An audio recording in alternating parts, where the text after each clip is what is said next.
How has collaboration come to be so important in education that it is the subject of an entire course in your teacher preparation program? Collaboration has intuitive appeal. It makes sense that when school professionals work together, student outcomes will improve and teachers will gain increased knowledge and skills.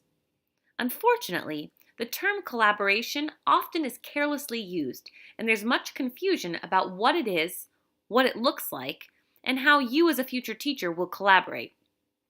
Knowing what collaboration is and is not, and how it applies to school initiatives and the educational environment, can help you articulate your practices, set appropriate expectations for yourself within the classroom, and positively influence others to interact collaboratively. Some professionals may choose to be directive when they interact. Others may choose to be accommodative or facilitative. And some may choose to be collaborative. Collaboration is a style of interaction that occurs during shared interactions from the activities themselves, such as teaming, problem solving, or co-teaching. Collaboration can only occur when it is used by people who are engaged in a specific process, task, or activity. When someone uses the term collaboration, it conveys how the activity is occurring. That is, the nature of the interpersonal relationship occurring in the interaction and the ways in which individuals are communicating with one another. Listed on this slide are several elements of collaboration that can be considered as defining characteristics that make collaboration successful and further define what collaboration is. Schools can require staff to work in close proximity, but only the individuals involved decide whether a collaborative style will be used in their interactions. Remember, collaboration is voluntary. Collaboration is a choice that school professionals and their colleagues choose to do. One of the best examples of this is the increasingly common mandate that professionals collaborate in designing and implementing programs for students with special needs. If you're familiar with a school where this is the expectation, you are probably also aware that some teachers are unwilling to collaborate, regardless of the school policies or mandates. For example, during common planning time, a teacher may spend a significant amount of time complaining about the demands of teaching certain students, apparently unaware that this is time that otherwise could be spent on collaboratively designing instruction to help those students succeed. Usually, the professional relationship in this case is constrained. The student is still in the classroom, however, it's only the special educator who winds up making accommodations and putting those supports in place so the student can be successful. Another example, and I've seen this one happen too, is when the special educator is hesitant that the student's needs can be addressed in the gen ed environment. If this time were spent more proactively by designing and carefully implementing strategies for supporting the student, then there would be data to support such hesitancies. It's also important to take into consideration cultural diversity. You may also interact with parents from a culture that school and learning is the business of teachers and administrators, not parents. The typical notion of collaboration may be invalid in part because the parents do not adopt collaboration because it would never occur to them that this would be appropriate. Parity is the relationship status in which each person's contribution to an interaction is equally valued and each person has equal power in decision making. It is fundamental to collaboration. If one or several individuals are perceived by others as having significantly greater decision-making power or more valuable knowledge or information, collaboration cannot occur. Think about a principal's participation on a student's team. If the principal is considered to have an equal, not disproportionately greater power in the decision-making process, other team members may disagree with the principal's position, and the team's ultimate decision may be one that the principal did not support.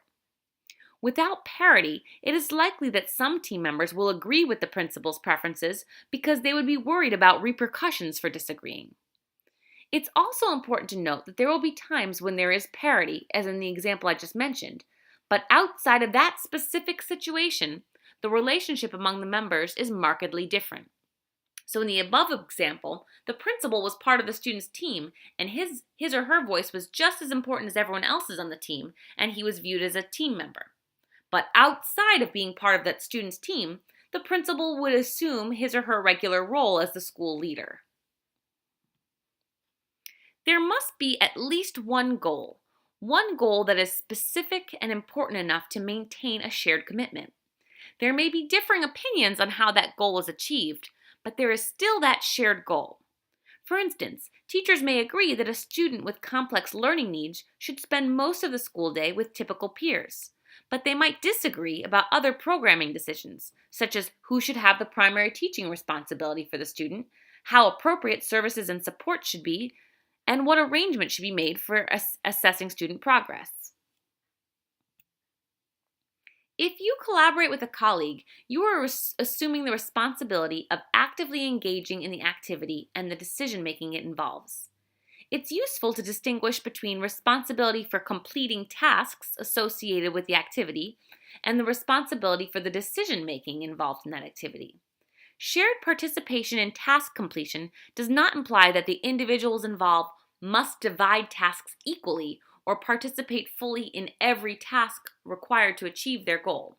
It may just be that you are both actively participating in accomplishing the task, even though the division of work may not be equal. The second component of responsibility concerns equal participation in the critical decision making involved in that activity. Each individual involved in a collaborative activity has resources to contribute that are valuable for reaching the shared goal. The type of resources professionals have depends on their role and the specific activity. Time and availability to carry out essential tasks may be the critical contribution that one person offers. Knowledge of a specialized technique may be another resource. Access to individuals or agencies that could assist in a collaborative activity may be someone else's contribution. If professionals cannot contribute a specific resource, they may be perceived as less committed to the collaborative goal, and they may encounter difficulty establishing parity. Furthermore, sharing resources is sometimes the key motivator for individuals to collaborate. Identifying available and too often scarce resources in schools can be a great way to get buy-in from team members. I hope that it comes as no surprise to you at this point in the semester that I would say we should also be supporting and sharing resources with families. This means working with the parents to identify what resources the family would benefit from. Because when we support the family, the quality of life for all is positively impacted. For example, sharing resources often occurs when parents and school professionals collaboratively plan for supports to be put in place in the home environment. Together, the teacher may help a family put a behavior reward system in place. The parent is likely to have access to rewards a student enjoys, things like video games, computer access, special meals, and fun activities.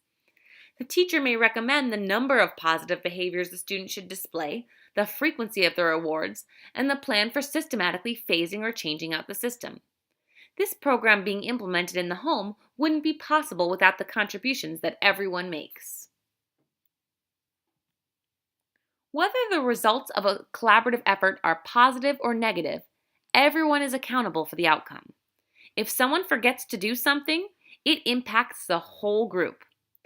A positive side is that there are other members who can step up and help out by taking on an additional responsibility if something goes awry. Here's an example, a very real example that I believe has happened to me at least once. Suppose you and your colleagues are planning an awareness training. One person arranges for the room, another provides snacks and drinks, another develops the content that will be shared, and another person is responsible for bringing the projector. Shortly before the training, it becomes apparent that someone forgot to grab the projector.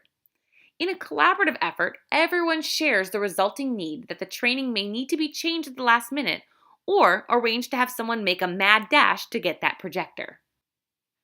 This is a very appropriate week to be talking about all of these collaboration skills. At the end of this week, everyone has their book club presentations that are due. You have to be working with your small group of 4, and everyone needs to take a shared responsibility to complete this project. And at the end of the day, you all have a shared accountability. That means if someone doesn't do what they were supposed to do, someone else is going to need to step up. I understand that this is a very frustrating part of the teaching process, but I'm trying to get you to plan for this now, because when we can help each other and encourage each other to work as a team, in the ending result, we're going to have a much, much better product. There are also several characteristics that impact collaboration. Individuals who collaborate value this interpersonal style. Professionals who collaborate trust one another, and they have a sense of community that evolves. Collaboration is difficult but rewarding. As a future educator, you should anticipate collaborating. Therefore, you must believe that the results of your collaborative efforts are likely to be more powerful and significant than the results of each person's individual efforts. Usually, successful collaboration leads to increased opportunities for future collaboration, and beliefs and attitudes become increasingly positive. Individuals who collaborate believe that two or more heads are better than one. Collaboration is a process. Even if you firmly believe in the beneficial outcomes of collaboration, you cannot suddenly introduce it fully developed into your professional interactions. As a new teacher in a school, you will first learn about your colleagues, the norms of the school setting, and the manner in which to approach those that you will be working with most closely. Initially, the extent to which you collaborate may be limited. Only after a period of time, and once trust and respect are developed, can school professionals feel relatively secure in exploring a collaborative relationship with you. Once begun, those relationships may be strengthened until trust of your colleagues becomes one of the most important benefits of collaboration. Trust is most delicate when a collaborative relationship is relatively new. As a new teacher, you have to be careful to not violate a shared confidence, fail to contribute, or to communicate inaccurately. These would be detrimental to establishing trust, and trust would then likely be damaged. Such damage can take a long time to repair. How long trust takes to develop can depend on many factors, including the overall support and administration expectations for collaboration in the school, the similarity or dissimilarity of participants, and the number and quality of the opportunities for interacting. The concept of community is receiving significant attention in professional literature. Specifically, that the development of a sense of professional community leads to better outcomes for students and satisfaction and support for educators. Maybe you have experienced the sense of community in a faith-based, social, or student group. The willingness to work toward a common goal is accomplished by a decrease in concern about individual differences. You may attempt to establish trust and either succeed or are turned down. You may attempt to communicate an attitude supportive of collaboration and find that some others may not share your beliefs. Collaboration certainly is not easily accomplished, nor is it appropriate for every situation. When collaborative efforts result in higher levels of trust and respect among colleagues and between professionals and parents and families, and working together result in more positive outcomes for students, the risks seem minor compared to the rewards.